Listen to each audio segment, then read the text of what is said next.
What's going on, everybody? LK here, back at it again with another video, and today some more Dragon Ball FighterZ. So of course on Sunday we had the EU presentation of the Ultra Instinct Goku, thanks to Damascus and Tyrant and the other EU boys, Shadow Seal.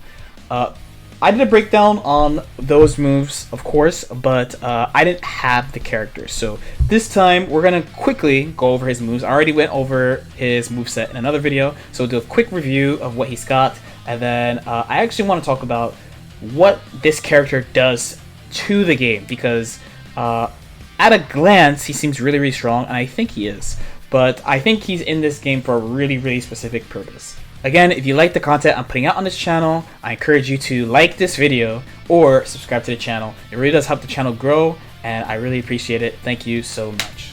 Okay, with that, let's jump right into it. We'll go over his moves really quick first. So first, this is his jab. It's 7 frames. This is important. He does not have a 6-frame normal he can mash. He has a lot of reversals and parries available, and a lot of things that activate very quickly, so this is okay. Also, the frame data is not so great. This is his auto combo, LL. It reaches super far, it low crushes. This is mostly to simply give him this or this. It's just like Vegeto's 2L. This is his 2L, it's big, it's low, so he gets high-low mix-ups when you set them up. Also, it's kind of long, he advances a little bit, so there are cases where you can hit a little bit further than normal. Here's his 5M, it's 2 hits. Both hits are cancelable. The second hit is a low, it's safe on block, it's good against guard cancel because it's multiple hits. It is a pretty good move for staggers in general. 2M, pretty standard 2M, is 13 frames. Rest in peace, old SSJ Goku 2M. It's another low, so he has 3 lows available, maximum of 4 in a string, so it kind of implicitly makes him good against reflex. His 5H is pretty standard, it travels about half screen. If you're going to use a dashing 5H, make sure you either do dash and then hold back, or dash neutral, because if you hold forward, you will get 6H. His 2H is the anti-air that sends him flying. It's actually 2 hits, but on a crouching opponent, it will only hit 1 time. He retains his air options off this, which is kind of nice. You can use this for mix-ups with block synthesis, and of course you can special cancel the first hit as usual. So his key blasts are all pretty unique. The main thing is that they all beat Super Dash. They cannot be Super Dashed. This is very, very strong. His 5S is really easy to convert because on hit it's always 4 hits, but when you use it normally it is only 1 hit. It jails into Vanish, which is definitely worth noting right here as well. His 2S is basically the same as his 5S. You also can't Super Dash it. The only thing is the angle is different. It works as an anti-air. If you get them to block this in the air, it actually jails into 5S, which is mad good because that means you can get in from full screen, which is super good when they're jumping. Again, jumping is strong in Dragon Ball. He's good against it. That is a good thing. Finally, his Jump S, basically the same as his 5S. The only thing is that it's really, really hard to hit crouching opponents with this. So it's specifically used as an air air. His Jump L is pretty standard for new characters. It's really good against Super Dash. It's been pretty consistent with all DLC characters. Also, when you do choose to do high mix-ups, the JL will always reach, even on the smallest characters. There's an example on GT Goku, notably small character to the point that some of y'all are mean to my old friend and call him a rat, but just know that you can connect both on even him. His JM is mostly notable in that it will always reach cross-up at point blank. Here's an example of Trunks not being able to do that. His other 2 air normals, J2H and JH, are pretty standard. The J2H is the launcher, the JH is a slide knockdown. Pretty standard for this game. So next, quickly reviewing his special moves. So this is 236, core circle forward. It is a step. The medium version reaches quite far, basically from full screen. The heavy version is not quite full screen, but 16 frames. It hits from about like here. They're -2, which is pretty notable. But at point blank, it's 16 frames, so ground normals cannot jail into this. But you kind of have to guess on whether or not he's going to do it. So his 2 and 4 is the stance, right? This is the Ultra Instinct movement that we all love. So the L version gives you a move that's +3. It needs to be +3 because he has no 6-frame move. So it basically functions like Trunks' Shining Slash. The medium version is a command grab. The heavy version is kind of like an anti-mash that's safe on block, but ends your pressure. The S version gives you a beam. If you hold the button, he just does nothing. Each version of the stance, you could do a different follow-up. So just because you do 214L doesn't mean you have to do that follow-up. You could do M later. Just because you do 214M doesn't mean you have to do the command grab. You could do that. Also of note is that this beats beams cleanly. He's just invincible. This is that Ultra Instinct movement we have seen in the anime. His 236S and 214S are both beams. The core circle forward version moves him forward. The core circle back version moves him back. He also has it in the air. His 2-2 is a DP. This is his A assist that we now love. It's a new type of move in this game. You cannot do it any other way but 2-2. As you can see here, I'm not getting it. I'm doing 3-3, so that's down forward, down forward. This is down back, down back. Not really getting it. It has to be down, down. On block, notably, you could special cancel into his parry, which I'll talk about a little bit later. Now, in the air, he has the 2-4 as well. It doesn't have the projectile info, but it is a good way for him to get from the air to the ground. It still works the same. The light version being a +3 move, the heavy version being command grab. The EX version is pretty unique here. It's a fast, invincible move. What this is mostly used for, the easy one is hitting super dash just like that. His 2d6 in the air is similar to Jiren's Infinity Rush. Notably is his M version, so it basically always slide knockdown, and it gives you unique positioning. So here you can't see it, but here you'll see he falls forward here. Also, after Vanish,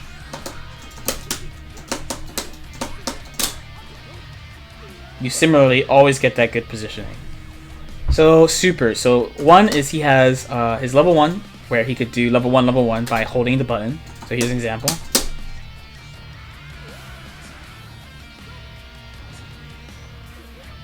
Obvious benefit is that if you have a lot of resources, you could do 4 level 1s with him, or you could do level 1, level 1, level 1, level 3. He has unique resource dumps because he has level 1, level 1.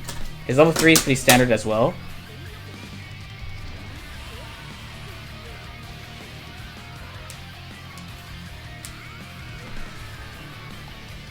The positioning is similar to SJ Goku's, but it's a little bit less advantage. So you basically have to just run over there and try to meet them. So the most notable thing about his level 3 is that it goes full screen.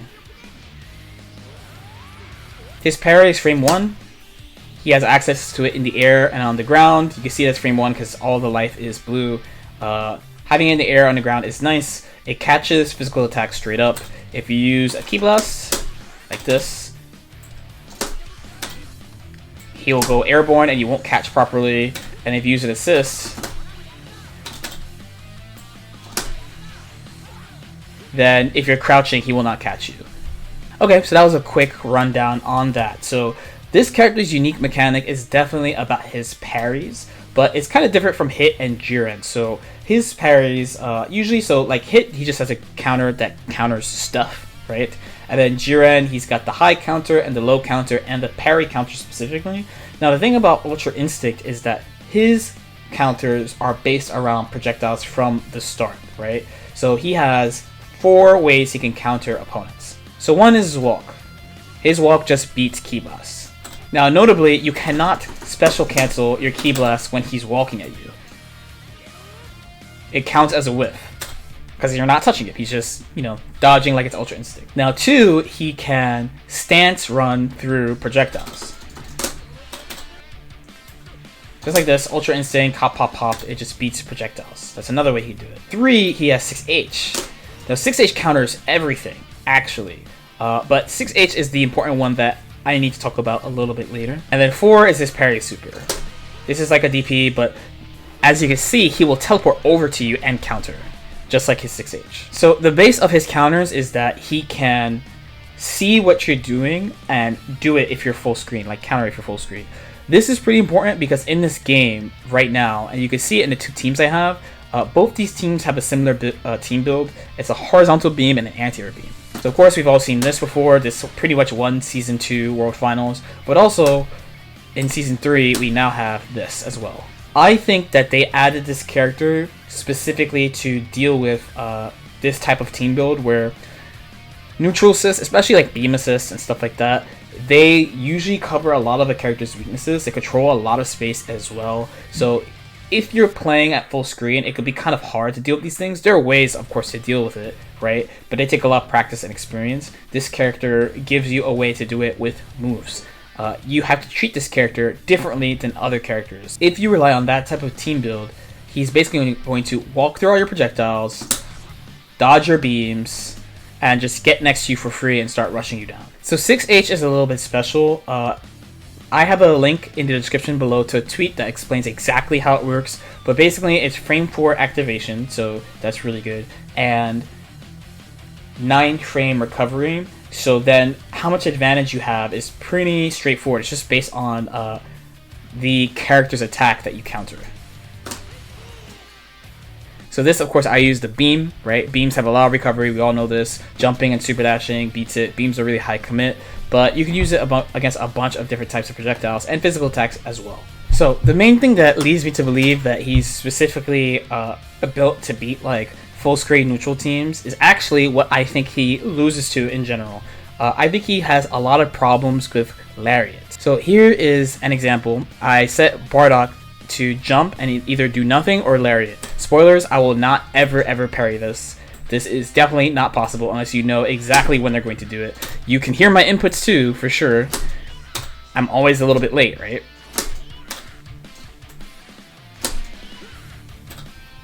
So this is because of how fast the move is. It's 10 frames point blank. It basically doesn't become reactable until full screen. It's 18 frames, full screen, travel time, right? So getting in his face is actually the way you should deal with him, I think, at a glance. If you try to use standard builds like shooting a key blast and like throwing a beam behind it or something like that, then he is going to counter you and get next to you. You have to use this type of attack, which is pretty common in the game at this point, and a bunch of them have been buffed. So like Ginyu can tackle, of course, like GT Goku has one, Broly has one. Like many characters have ways to either lariat or do moves that travel distances that you can't really react to. So you have to play like a mid-range game. They don't want you to play a lame full screen game against them. So this makes me think of a lot of team builds that exist where he can counter them a little bit easier. Like he could deal with Piccolo's A assist pretty well. He could deal with double beams pretty well.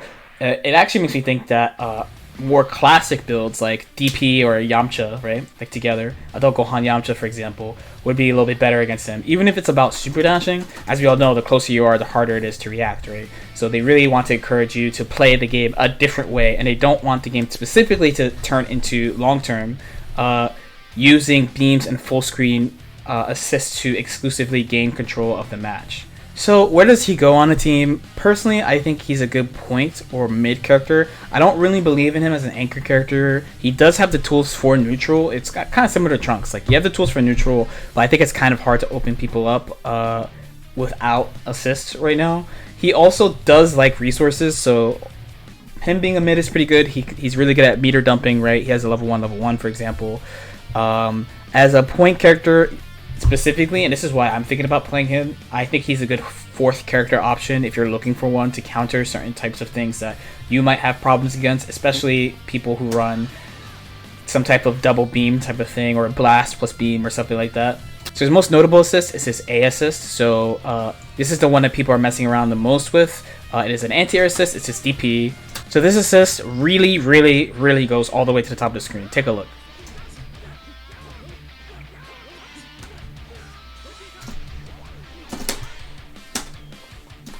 He has a beam as an option, but quite frankly, I don't think you're picking him just for a beam. So he has there are other beam options in the game. There are many at this point between many characters B and C assists. And despite it being like Cells, it doesn't go as high. So I think overall it's not as good as Cells. So I don't really recommend it. His C assist also is not so great. Like the tracking's okay, but it's not the way I thought it was. You have to call it really early and then super dash, for example, if they're in the air. So I think it's kind of tricky to use, and he already has an anti-air assist, so it's pretty much about using his A assist. If you really want his assist, like if you're playing like a grappler on point or something, you definitely want his assist to support. If you're thinking about playing him against certain characters or team builds, you're probably considering playing him on point. One final thing about him is that there is also a very common theme I'm seeing with him. They did this with Kefla as well, where they really do not want you to do mix-ups without blocks and assists. This is why I really feel like he is this kind of like anti-meta neutral type of character.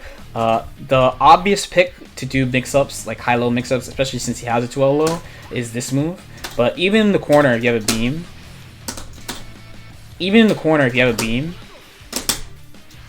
your 2L will not reach. Kefla had the same thing in our auto combo, and GT has this in his light orb as well. Okay, hopefully that makes sense. I do think we will see people play him. I mean, first of all, it is Goku and the most recent and cool Goku, right? But he does have a lot of unique abilities that are good against things that are currently good in the game. And having counter stuff ready has been successful before already. So I'm interested to see in what happens to this character. I've been really thinking about playing him as well, or at least like keeping him up, like trying to get like actually good with him. You will see matches of me playing him in like the next week or so. I'll upload a couple of rank sets with him, probably with my standard shell. As usual, if you have any questions or comments, leave them in the comment section below. Like and subscribe if you feel like it, and I'll see you next time. Peace out.